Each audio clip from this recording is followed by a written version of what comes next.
చింతకాయ చట్నీ పెట్టుకుందాము. సంవత్సరం పాటు నిల్వ ఉండే చింతకాయ చట్నీ.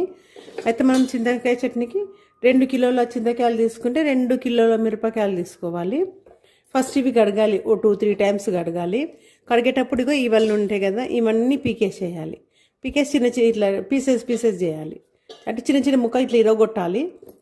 ఇవి కూడా మన మిరపకాయలు కూడా తొడిమెలు తీయాలి.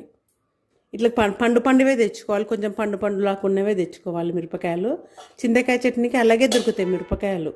పూర్తి నల్లగా ఉన్నవి వేయొద్దు, ఈ రకం ఉన్నవి అయితే వేయాలి మనము.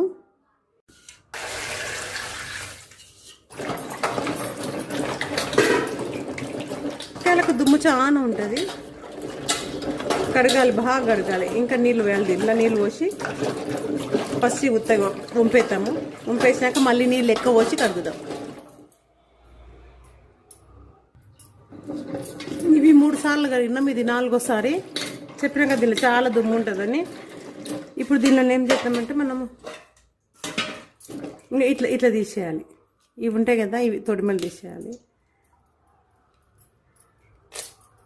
ఇట్లా తీసేయాలి.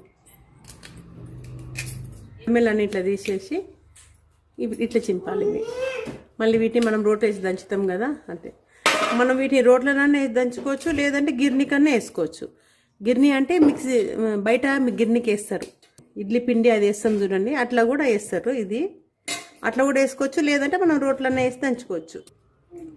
ఇట్లా నార తీసి ఆరబెట్టి కడిగినాం కదా, మళ్ళీ ఒక బట్టలు వేసి ఆరబెట్టాలి. ఇది కొంచెం ఆరాలి మంచిగా, తడి లేకుండా ఆరితే మనం దంచుకోవచ్చు. ఇవి రాకుండా ఇట్లా చాకుతోనే తీసుకోవచ్చు. ఇవి కొన్ని రావు, చిన్నగా ఉంటుంది, చింతకాయ చిన్నగా ఉంటుంది కదా, అటువంటిప్పుడు ఇది మనం ఇట్లా కట్ చేసుకోవచ్చు. మనం చింతకాయ చట్నీ అన్నప్పుడు అప్పుడే ఇది కండ ఉంటుంది బాగా, చింతకాయలు కండ మీద ఉంటుంది.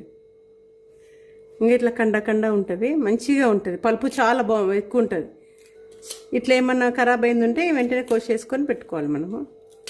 మనం మిరపకాయలను కడుగుతాము. 2 ఇప్పుడు కడిగి ఒకటేసారి తొడిమలు తీసి ఇట్లా కడుగుతాం.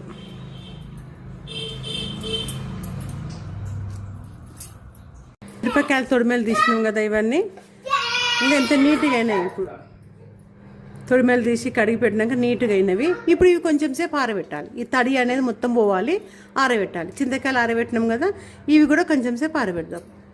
అంటే తుడవాలి, ఇంకా ఆరబెట్టి తుడవాలి బట్టతోన. ఇక్కడ చింతకాయలు ఆరేసినాం కదా, ఇక్కడ మిరపకాయలు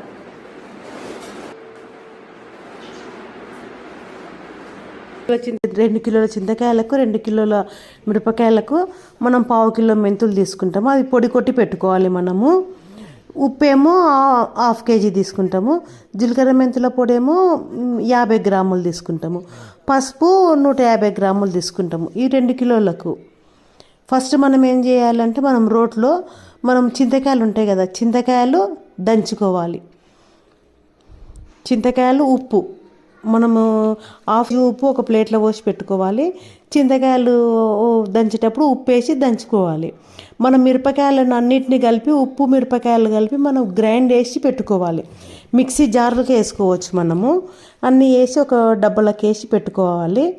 ఇప్పుడు మనము మిరపకాయలు దంచుతాం కదా, ఇది ఎల్లిపాయలు ఉంటాయి కదా, ఎల్లిపాయలు మనం 1/2 కిలో ఎల్లిపాయలు కావాలి మనకు.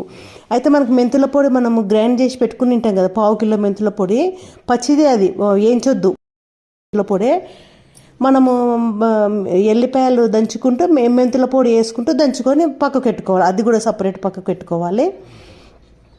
మనం ఇప్పుడు అది మొత్తం తీసి పక్కకు పెట్టుకోవాలి. అలా కొంచెం ఎల్లిపాయలు పక్కకు పెట్టుకోవాలి. మళ్ళీ ఇప్పుడు మనము దంచిన చింతకాయ ఉంది కదా, దంచి పెట్టుకున్న చింతకాయ 1 వంతు వేసుకోవాలి. మిరపకాయలు కూడా మనం గ్రైండ్ చేసి పెట్టుకుంటాం కదా, మిరపకాయలు 1 వంతు, చింతకాయలు 1 వంతు వేసి, 1 వంతు కాకుండా కొంచెం స్పూన్తో వేసి దంచాలి. 2 కలిపి దంచాలి. దాంట్లోనే కొంచెం పసుపు వేయాలి.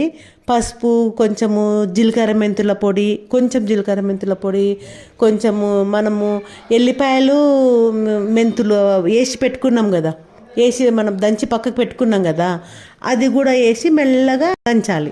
మొత్తం కలగలపాలి. అంటే కొంచెమే దంచాలి. మనం మొత్తం ఒకసారి దంచనీకే రాదు కాబట్టి మనము రోల్లా కొంచెం అది కొంచెం ఇది కొంచెం వేసి దంచుకుంటా మొత్తము చట్నీ మొత్తం అట్లనే దంచి కలిపేసేయాలి. రోట్లోనే వేసి దంచాలి. మొత్తం తీసి ఒక టబ్బులోకి వేస్తాం కదా, టబ్బులోకి వేసినప్పుడు మొత్తం లాస్ట్కు మొత్తం బాగా కలపాలి. పైకి కిందికి మంచిగా కలపాలి. ఏంటంటే ఇప్పుడు మనము కొంచెం కొంచెము దంచుతాం కదా, మళ్ళీ మొత్తం కలిపినాక ఒక డబ్బాలోకి వేసి పెట్టాలి. డబ్బాలకు మనము మడతబాన్ ఉంటుంది కదా, మడతబాన్లకు మంచిగా పెట్టుకొని దానికి పసుపు కుంకుమ పెట్టుకొని దానిలకు పెట్టుకోవాలి. తడి లేకుండా దానికి మూత మంచిగా పెట్టాలి. తడి తగలనియద్దు. తడి తగిలితే మళ్ళీ చట్నీ ఖరాబ్ అయిపోతుంది. దానికి మూత పెట్టి మంచిగా ఒక లాస్ట్కి మన చట్నీ కలిపింది ఉంటుంది కదా, దాంట్లో అన్నం కలుపుకొని తింటే చాలా బాగుంటుంది. మామిడికాయ చట్నీ కానీ చింతకాయ చట్నీ కానీ ఇట్లా లాస్ట్ చట్నీ కలిపినాక లాస్ట్ దాంట్లో ఇట్లా అన్నం కలిపి ఇంట్లో ఎంతమంది ఉంటారో అంతమందికి ముద్దలు కలిపి పెడితే చాలా బాగుంటుంది. మాకు చిన్నప్పుడు మా అమ్మమ్మ ఇట్లనే కలిపి పెడుతుండే ముద్దలు, చట్నీలు, మామిడికాయ చట్నీ కానీ చింతకాయ చట్నీ కానీ కలిపినప్పుడు. థ్యాంక్స్ అండి.